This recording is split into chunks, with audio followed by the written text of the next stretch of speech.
یقین مانے دل اتنا رنجیدہ ہے نا کہ سمجھ نہیں آ رہی کہ میں آپ سے سوال کیا کروں. پہلے بھی یہ واقعات ہوئے, ہم ایک طرح کی ڈیبیٹ کرتے ہیں اور تواتر سے یہ واقعات ہو رہے ہیں, تو مجھے تو نہیں سمجھ آ رہی کہ میں سٹارٹ کیسے کروں اور سوال کیا کروں اس پہ. میں آپ کے دکھ میں شریک ہوں وقاص, اور یہ واقعی میں بڑا ہی یعنی جتنا اس میں افسوس ہم کہیں کہ افسوس ہو رہا ہے اتنا کم ہے, لیکن اس پہ بات کرنا ضروری ہے. جی. اور ایک وجہ, بہت ساری وجوہات ہیں کہ اس طرح کے دل خراش واقعات جو ہیں وہ کیوں ہو رہے ہیں اور ہوتے ہی جا رہے ہیں. اس کی ایک وجہ یہ ہے کہ ہم ان پہ اس طریقے سے بات نہیں کرتے جیسے کہ ہمیں بات کرنی چاہیے. اور ہمارا ایک روایتی قسم کا رد عمل ہوتا ہے جو ہمیشہ ہوتا ہے ہر واقعے کے بعد وہی ہوتا ہے.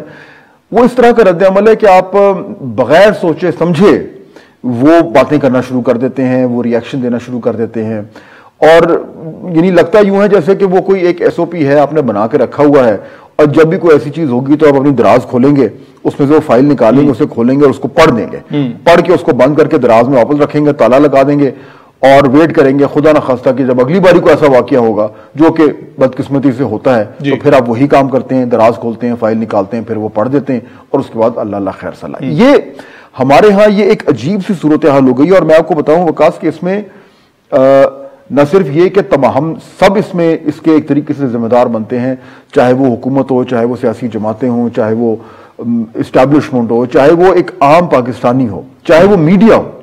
اب دیکھیے کہ یہ جو ایک کلچر بن گیا ہے کہ جب بھی ایسا واقعہ ہونا ہے تو اس کے بعد ہم نے اس کو کس طریقے سے ڈیل کرنا ہے. جی. اور جب آپ کو ان مشکل صورتحال میں اگر آپ نے اپنے آپ کو مشکل میں نہیں ڈالنا, جو کہ ڈالنا چاہیے, تو پھر ہم اس طرح کے معاملات اور اس طرح کے رد عمل اور اس طرح کے الفاظ کو چناؤ کرتے ہیں جس سے ہم روایتی طور پر بات بھی کر دیتے ہیں اور ایک طریقے سے ہم پبلک کو یہ بھی کہتے ہیں کہ دیکھیں جی ہم سے جو توقعات تھیں ہم نے تو پوری کر دی. مثال کے طور پر میں آپ کو ایگزامپل دوں, اردو کے چند الفاظ ہیں, اگر وہ الفاظ ہمارے پاس نہ ہوتے تو آپ سوچیں کہ ہم رد عمل کیسے دیتے, ہم تو پھنس جاتے. ایک سیکنڈ کے لیے میں آپ کے سامنے وہ الفاظ پڑھنا چاہتا ہوں. اچھا. اور اب دیکھیے کہ اگر وہ نہ ہو تو ہمارا سیاستدان, ہمارے علماء کرام, ہماری سرکار, ہمارے تمام اور آپ ہمارا میڈیا, ہم کیا کریں؟ وہ کیا ہیں الفاظ اس طرح کے واقعات کی روشنی میں؟ دکھ, غم و غصہ, شرم, مذمت, قانونی کاروائی, فوری کاروائی, پکڑ دھکڑ, انکوائری, معطل, تبادلہ, آہنی ہاتھ, امن کی تلقین, پاکستان کو بدنام کرنے کی سازش. یہ اگر الفاظ ہمارے پر نہ ہوں تو پھر ہمیں شاید حقیقت میں کچھ کرنے کی ضرورت پڑ جائے. اور ایگزیکٹلی یہی الفاظ ہیں جو ہر دفعہ ریپیٹ ہوتے ہیں, ایک الفاظ. ابھی آپ دیکھ لیں, آج کی ہیڈ لائن دیکھ لیں, جی, اخبار اٹھا کے دیکھ لیں, ٹی وی اٹھا کے دیکھ لیں, سوشل میڈیا پہ چلے جائیں. کیونکہ ہم نے ان الفاظ کا سہارا لے لیا, اور جب ہم ان الفاظ کو استعمال کرتے ہیں روایتی طور پر تو ہم سمجھتے ہیں کہ ہم بری الذمہ ہو گئے, ہم نے مذمت بھی کر دی. بس کہہ دیجیے وزیر اعظم نے, وزیر اعلیٰ نے, صدر نے, وزیر فلانا نے مذمت کر ختم. مذمت کر کے یہ لفظ کہہ کر اور ہم نے اپنا دامن جھاڑا اور ہم فارغ. ہم نے انکوائری آرڈر کر دی, ہم نے معطل کر دیا, ہم نے یہ کر دیا, ہم نے وہ کر دیا. یہ سب کچھ کر کے وہ بھی خوش, میں اور آپ نے کہا چلو جی ٹھیک ہے مذمت کر دی. ہمارے پاس بھی کوئی سوال بھی ہمارے پاس ختم ہو گئے وقاص. ہم بھی ان سے سوال کرتے ہیں جی آپ نے مذمت کی, انہوں نے کہا ہم نے مذمت کی, ہم نے کہا اچھا چلیں ٹھیک ہے آگے چلتے ہیں, بات ختم. یہ اس لیے ہوا ہے کیونکہ ہم خود گھبرا رہے ہیں اس طرح کے مشکل معاملات پہ اس طرح کی کارروائی کرنے یا اس طرح کی بحث کرنے کے لیے جس سے واقعی میں ہم ان معاملات کی تہ تک پہنچے. آپ نے آج کی گفتگو شروع کی ہے شروع میں کہ ہم کوشش کریں گے کہ سمجھیں کہ یہ واقعات بار بار کیوں ہو رہے ہیں. جی. ان کی ایک وجہ یہ ہے کہ اس لیے ہو رہے ہیں کیونکہ ہم یہ پریٹینڈ کرتے ہیں کہ یہ اصل میں ہو نہیں رہے. اچھا. اور اگر ہوتے ہیں تو ہم اس کو ایک لا اینڈ آرڈر کا پرابلم کی طرح دیکھتے ہیں, اس سے آگے نہیں دیکھتے. یعنی ایک ڈکیتی ہو گئی, کسی گھر میں, یا ایک سری لنکن کو جو وہاں کا ایک مینیجر ہے اس کو باہر نکال کر بدترین تشدد کر کر اس کی لاش کو جلانا, اس پہ سیلفیاں بنانا, جی ہمارے لیے دونوں ایک ہی ہیں.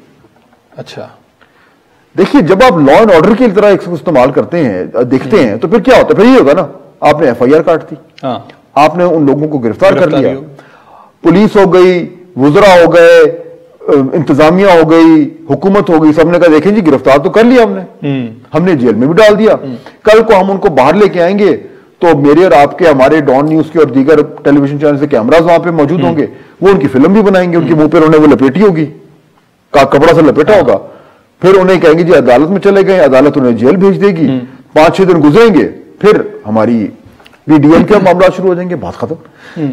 یہ ایشو لا اینڈ آرڈر کا نہیں ہے, یہ اس سے زیادہ گہرا ہے. اگر لا اینڈ آرڈر کا ہوتا تو اب تک ختم ہو چکا ہوتا. یہ ازیوم کر رہا ہے کہ وہ شخص جس کو اتنی بے دردی سے قتل کیا گیا تھا, جی وہ ان تمام تر گھناؤنے الزامات کا مرتکب ہے. یہ ججمنٹ انہوں نے ججمنٹ دے دی ہے. جی بالکل بالکل.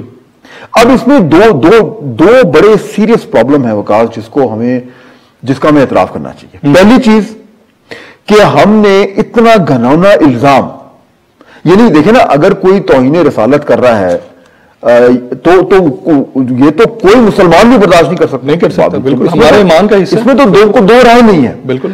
لیکن جب آپ ایک اسلامی جمہوریہ پاکستان میں رہتے ہیں تو وہاں کے قوانین بنے ہوئے ہیں اسی کام کے لیے, وہ مجھے اور آپ کو اجازت نہیں دے رہے, وہ قانون کو اجازت دیتے ہیں, اور قانون بنا اس لیے ہے کہ اگر کوئی ایسا الزام ہو اور وہ الزام ثابت ہو, الزام ثابت ہو, بالکل ایسا, تو پھر قانون حرکت میں آئے گا لا آف دا لینڈ کے مطابق. لیکن جب ایک بہت اہم سیاسی اور مذہبی لیڈر یہ بات کرتا ہے تو وہ عام ایک پاکستانی کو کیا میسج دے رہا ہے؟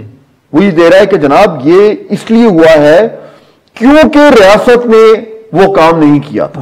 اس سے لوگوں کے ذہنوں میں وہ کنفیوژن پیدا ہوتا ہے, جس سے بار بار پھر یہ معاملات ہوتے ہیں. اور یہ ایک ایسا شخص یہ سٹیٹمنٹ دے رہا ہے جو ایک بہت بڑے مکتبہ فکر کو ریپریزنٹ کر رہے ہیں. بالکل.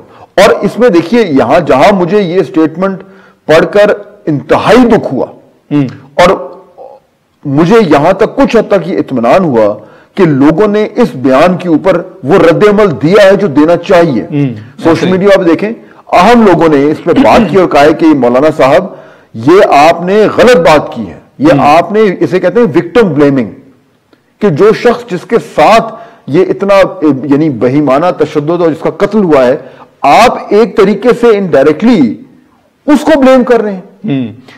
اور مجھے انتہائی خوشی ہوئی کہ ان کے تحادی احسن اقبال, انہوں نے, حالانکہ دیکھا یہ اس میں اگر احسن اقبال صاحب سیاست کھیل رہے ہوتے تو وہ یہ خاموش رہتے. کیونکہ یہ ان کے تحادی ہیں, انہوں نے مل کے حکومت کو باہر نکالنا ہے. ان کا شاید اجلاس بھی ہونے جا رہا ہے. جی ان کا 6 دسمبر کو اجلاس ہے, بڑا اہم اجلاس ہے پی ڈی ایم کا, اور اس میں انہوں نے بڑے بڑے فیصلے کرنے ہیں.